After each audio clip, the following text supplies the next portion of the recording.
Dear Hadith followers, welcome to another episode. In this video, what I present to you guys is your own Miraj Hadith. So what I'm going to do is not go over everything within it because there's a lot of lengthy hadiths out there that mention the Miraj. What I'm going to do is just pick out some of the anomalies that I find within it and present them to yourselves that you guys, I believe you should be aware of as well. Now, guys, my first question I should say for my Hadith following friends would be, and I want you to remember this while watching the whole video as well. Dear Hadith followers, if this details of the Miraj was actually within the Qur'an, would you put trust in the author of the Qur'an and would you believe in Allah and the rest of the book as well? So dear Hadith followers, welcome to another video and enjoy the show. So my Hadith following friends, welcome to another episode. Glad to have you here. Now guys, in the intro I had mentioned, would you believe in the the author of the Qur'an if such a story was mentioned in the Qur'an? Now I want to elaborate this a little bit, just so it can stay fresh on your mind, so you can understand why I'm asking such a question. Now, this is one of my sites, guys, and I thought I'd show you this before we get into the ayats, and I didn't want to flick into this halfway through. So this is one of my sites. It's called Organized Quran. The other site that I always run off here, this one, Islam Awakened. This is another site where I'm actually a co-director now. Shukr Allah, I was voted because I supplied the database that's used by most of the world's word for word sites. What I wanted to show on this site, however, it's just the categorized version of the same database. Let's just click on animals, for example, right? Now, in the Quran, whenever Allah speaks of animals, or whatever He speaks of, is always within our realm. It's within the truth that we can understand, see, contemplate, physical beings. It's something that does not go against logic. Everything within the Quran is something that holds its ground because it's told within the truth. So let's click on nature, for example, and I'll click on earth, and we'll go to topography and anything, dry land. Everything is something that's that we can, understand. Nothing is fictitious within the Quran. If something was fictitious, and this is why I asked that question at the start as well, and I'll make this my next question.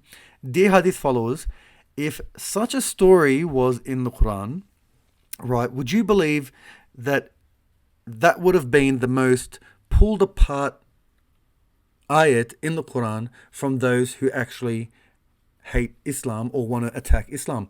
Would that not be the ayat that they use all the time? Would they look at any other ayat when there's such a fictitious story within the Quran?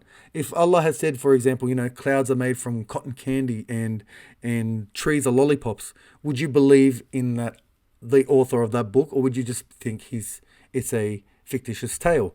And would you then disregard the whole entire book altogether? See, the Quran holds its strength because of the truth contained within it, and it doesn't go against the truth. However, this story, as we're going to see clearly when I continue on with it, is something that completely goes against the truth and logic and reasoning and anything else you want to come up with. So, guys, to continue, I want to show you guys I'm not going to go through all the Miraj, but I'm going to show you guys some of the Miraj, and you can pause it, read it for yourselves. Whoops. Okay. Sorry, guys. Wrong. There we go. Okay, so this is sunnah.com, guys, and this is one of the first things I wanted to look at within the Miraj story. So now, this is repeated a couple of times, however, I just got 2 examples of it here. And it's speaking about just before what happened, I should say, when Buraq actually picked up the Prophet, which we're going to go over the Buraq as well, but that's within the longest narration, so I wanted to leave that and concentrate on these separate 2 hadiths that I've got here. Now, what has happened here is the Buraq has grabbed the Prophet, and I'll read the first one out. So, on the night Allah's apostle was taken on the night journey Miraj, 2 cups, one containing wine and the other milk, were presented to him in Jerusalem. He looked at him and took the cup of milk. Gabriel said, "Praise be to Allah who guided you to al-fitra, the right way. If you had taken the cup of wine, your nation would have gone astray." So what's happening here is basically the angel has given the Prophet, as we can see clearly, he's given wine and he's given milk, right? And the Prophet had to choose between wine and milk, and based on his decision, what has happened is, if he had taken the other decision, we can see right here, he would have gone astray, and his nation, his ummah, would have gone astray. So what's actually happening here, unfortunately, and they don't realize, I don't think the hadith writers realize when they're putting this in, is the angel is gambling with the ummah with a 50-50 shot. No more bets. If he chooses wine, and 50-50 bet, and it's a milk, so it's not the angel of Gabriel, it's the angel of gambling. So in the Qur'an in 5:90, O you believe, verily the intoxicants and the game of chance and the altars and dividing arrows are from the work of Shaitan. So here, a game of chance, it says in the Qur'an, is the work of Shaitan. However, in the Miraj story, as we can clearly see, there is a game of chance being played by the angel. Right? And it repeats itself here as well. So that is my first problem with this. Now, what's actually happened is, and I'll show you these hadiths as well. I wasn't going to show you these ones, but now that I've brought this up, I'll continue on with it. But I'll show you these hadiths. Now, I wasn't going to show you these ones, but the only reason I wasn't going to show you is because I thought it was a little bit off topic. But I will show you these ayats, these hadiths, I should say, as well. In these hadiths, it specifically mentions that on the ascension to heaven, and you can read them yourselves, there's that one there, there's plenty of this hadith, so I'll scroll up so you guys can see right there. So again, in both of these hadiths, you can clearly see that on the ascension to heaven, nowhere does it mention that he went to hell, and that's pretty clear. See, however, in a lot of stories, it mentions that he saw the cursed tree of Zaqqum. And again, the cursed tree is mentioned in the Qur'an is the tree of Zaqqum. So on the night journey, even though he never went to hell, and it never mentions he's attending hell anywhere, we find the tree of Zaqqum mentioned. And the reason they've put this in there, and I believe maybe that was why it's influenced with the Shaitan gambling, because it is a Shaitan's work right now, unfortunately. They can't prove anything otherwise. And I'll go to this site, and they justify these hadiths here. They justify these hadiths here, as you can see, with 1760. And what they've done is they've tried linking it to the Quranic ayat, and because of such has actually caused them more grief and problems that they had to try covering up, which they haven't been able to. So when we read this ayat, and I'm not going to read the whole thing, but what they've done is they've grabbed this bit, and not we made the vision which we showed you except a trial for mankind. So they needed this because they wanted to say that, see, the prophet saw. So to put this into context, then they had to forcefully take the very next line, which is, and the tree, the accursed in the Quran. So even though he never visited hell in the hadith or any other hadith, he clearly has seen the cursed tree of Zaqqum. So why is he going, so dear hadith followers, why in hell is the prophet looking at the cursed tree of Zaqqum that's going to be, they even mention in brackets that it's going to be grows at the bottom of hell. Why would that tree be visible to him in heaven? Sorry guys, it makes no sense to me.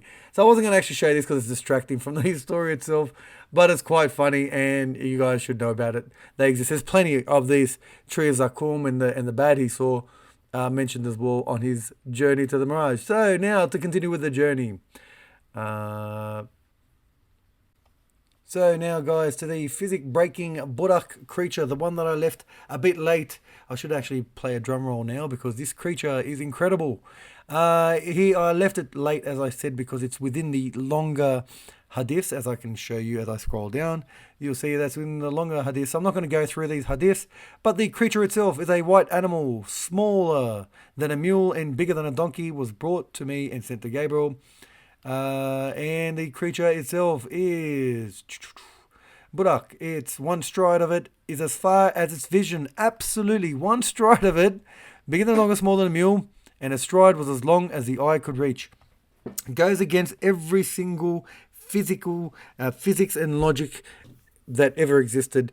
this one creature. Qur'an never mentions any creature that can remotely come close to this. Now, I asked a question at the start, so I'd like to re-ask that question again. And knowing that this Buraq exists, I'm not going to go into too much details about this Buraq, but dear Hadith follows, if the al-Buraq was within the Qur'an, would you put trust in the author and believe that his book was telling the truth? And if you were against, dear Hadith followers, if you were against Islam, would you use, if this story was within the Quran, would you use it against a Muslim to attack him? Absolutely you would, and absolutely you will not believe in the Quran. That's I'm not going to even give you guys a chance to answer that one, because it is such a ridiculous story.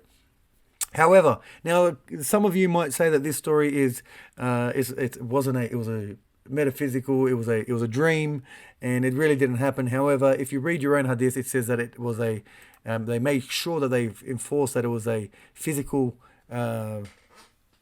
incident that happened to the Prophet, that he visited Jerusalem. It wasn't just a dream.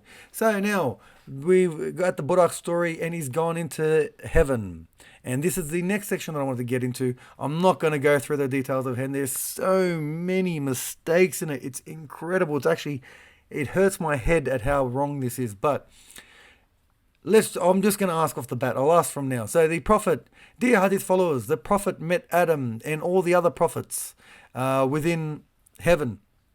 How did the prophets, I should say, all the prophets here get through the day of judgment and actually end up in heaven when we all haven't been judged ourselves? Now, that means they've actually been judged and they've been placed in their deserving spot. However, we haven't been judged. So how do these prophets end up in heaven?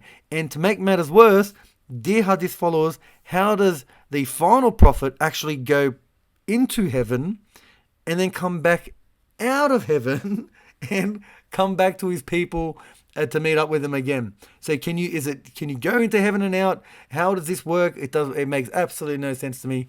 And guys, I'm just going to bring one more point up. There's a lot more, but you know what? I'm going to try keeping it short, and I'll maybe make another video about this topic again. But another problem that I want to raise with the Miraj story that I don't think has been raised before is on the fifth heaven, and then it says he's going through, so on each heaven level, okay? And Moses on the seventh heaven, because of his privilege of talking to Allah directly, Moses said, "Oh Allah, I thought that none would be raised above me." Okay, so Moses on the seventh heaven, right? And this is, you can look at it, it's all over, everywhere. Moses is on the seventh heaven, okay? And then the privilege talking to Allah because of his privilege of talking to Allah. "Oh Lord, I thought that none would be raised above me, but Gabriel ascended with him, the Prophet, for a distance above that." So, seventh heaven is Moses. Again, let me just repeat this. Seventh heaven is Moses, and then the Prophet traveled above that. Okay? So, according to our Sunni brethren, our Hadith following brethren, I should say, dear Hadith followers, do you believe in the eighth heaven, not seven? No. You got it wrong. It's not right. There's 8 heavens. Do you believe in the 8th heaven? And do you believe that how does this exist? Why haven't we been told in the Quran? Why is there a level above that? This is not one place, guys, you can go through. I'm not going to go through all these ideas.